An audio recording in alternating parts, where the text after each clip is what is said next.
La Première Guerre mondiale et son bilan dramatique rassemblent les populations européennes autour d'un projet de paix durable qui ferait de la Grande Guerre la der des der. Le président américain Woodrow Wilson est l'instigateur de ce projet autour de ses 14 points. Jamais auparavant le monde n'a été témoin d'une pareille union d'intentions, aussi soudaine que puissante, affirme-t-il en 1918.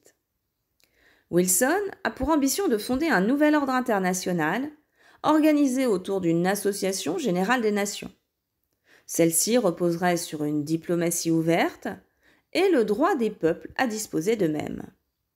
En 1919, c'est la naissance de la SDN, la Société des Nations. 2 vices de naissance entachent cette création. Tout d'abord, les 26 articles du pacte de la Société sont intégrés à chaque traité de paix signé à la fin de la guerre. Les États défaits et leur opinion publique, mécontents de la forme et du fond des traités de paix, développent donc une méfiance envers la SDN. D'autre part, le Sénat américain rejette la participation des États-Unis à la SDN. Cette Société des Nations est donc fragilisée dès sa fondation, fragilité qui ne résistera pas à la montée des fascismes en Europe. Ce projet d'association des nations dans l'optique de maintenir la paix émerge de nouveau à la suite de la Seconde Guerre mondiale, dont le bilan meurtrier et le traumatisme psychologique sont extrêmes. Toujours sous l'égide des États-Unis, l'ONU, Organisation des Nations Unies, naît de la Charte des Nations Unies signée à San Francisco le 26 juillet 1945 par 51 États.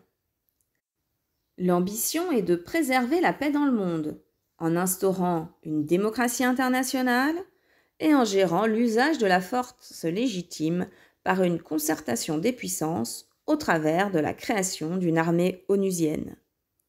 51 États membres en 1945, il y a désormais 193 États au sein de l'ONU depuis 2011. Tous les États membres de l'organisation sont égaux en droit et possèdent chacun une voix dans les recommandations émises au sein de l'Assemblée générale. Le Conseil de sécurité a quant à lui la mission de préserver la paix, au besoin par l'envoi de casques bleus. L'égalité n'est plus la règle au sein de ce Conseil de sécurité. On y trouve les 5 vainqueurs de la Seconde Guerre mondiale qui ont lutté contre le nazisme et l'impérialisme japonais et qui possèdent chacun un droit de veto. États-Unis, Royaume-Uni, France, URSS, Russie aujourd'hui et Chine.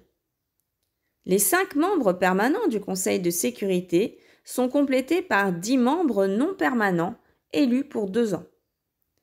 Pour qu'une résolution soit adoptée, il faut une majorité de 12 voix sur les 15 et qu'aucun membre permanent n'ait utilisé son droit de veto. Toute résolution adoptée par le Conseil de sécurité est contraignante pour l'ensemble des États membres. Ainsi, le Conseil de sécurité n'aboutit à l'adoption d'une résolution que si les États membres travaillent en harmonie et mettent les intérêts collectifs au-dessus de leurs intérêts particuliers.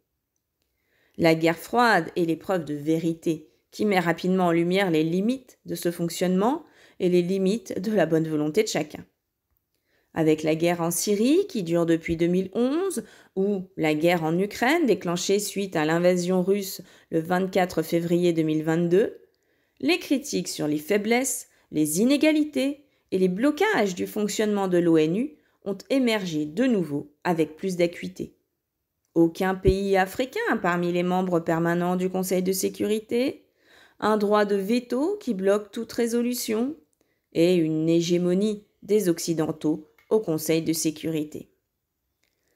Kofi Annan devient le 7e secrétaire général de l'ONU le 1er janvier 1997 et ne quitte son poste qu'en 2006 à la fin de son second mandat. Il a pour ambition de réformer l'ONU et d'être proactif plutôt que de réagir au conflit. Il met en place une série de mesures pour permettre l'accès au développement, la lutte contre la pauvreté et les inégalités, qui sont sources potentielles de futurs conflits et une honte certaine pour la communauté internationale. Il s'engage dès 1998 au travers de son rapport sur les causes des conflits et la promotion de la paix et d'un développement durable en Afrique, continent délaissé par la communauté internationale. En avril 2000, il publie aussi un rapport « Nous, les peuples, le rôle des Nations Unies au XXIe siècle », dans lequel il invite les États membres à s'engager en faveur d'un plan d'action pour l'élimination de la pauvreté et de l'inégalité. Ce rapport voit sa réalisation au travers des objectifs du millénaire pour le développement qui s'articulent en 8 points. Élimination de l'extrême pauvreté et de la faim, amélioration de l'éducation, promotion de l'égalité des sexes, réduction de la mortalité infantile, amélioration de la santé maternelle, combat contre les maladies, et particulièrement le sida qui décime l'Afrique, préservation de l'environnement dans l'esprit du développement durable et mise en place de partenariats pour le développement mondial. En 1999, Kofi Annan demande un droit d'ingérence afin de prévenir d'autres massacres parmi les populations, comme ceux constatés en ex-Yougoslavie ou au Rwanda. À ses yeux, les frontières ne constituent pas une défense absolue. Et la communauté internationale doit pouvoir intervenir en dépit de la souveraineté d'un État si celui-ci viole les droits de sa population. Ce concept est problématique pour les États qui craignent de voir leur souveraineté remise en cause.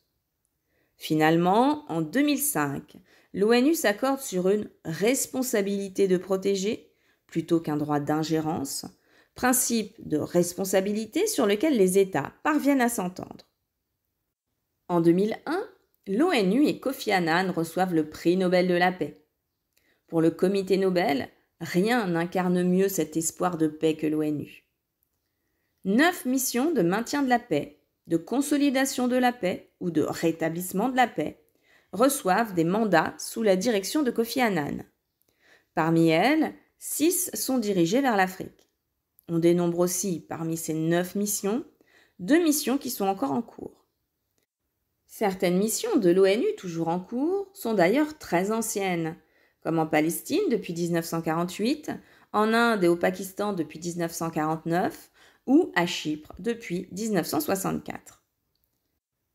Avec la multiplication des menaces contre la paix dans le monde, les effectifs des opérations de maintien de la paix ont fortement augmenté. Alors que les casques bleus étaient 12 000 en 1996, ils sont plus de 75 000 en 2022. L'efficacité de l'action de l'ONU connaît des limites. En 1998, Kofi Annan arrive dans un premier temps à désamorcer la crise entre les États-Unis et l'Irak en se déplaçant lui-même auprès du dirigeant irakien Saddam Hussein. Celui-ci refusait les inspections de ses installations par l'ONU. Les puissances occidentales, menées par les États-Unis, voulaient en effet vérifier que l'Irak ne poursuivait pas ses recherches dans le nucléaire militaire ou ne cherchait pas à fabriquer un arsenal militaire dangereux. Au final, les efforts de Kofi Annan et les espoirs nés au moment de sa visite ne se concrétisent pas. Saddam Hussein refuse de coopérer au contrôle de son désarmement et l'Irak est touché par des frappes aériennes occidentales. De même, malgré son déplacement en Terre Sainte auprès des dirigeants palestiniens et israéliens afin de parvenir à un accord de paix et à la création d'un État palestinien, les violences se poursuivent encore aujourd'hui.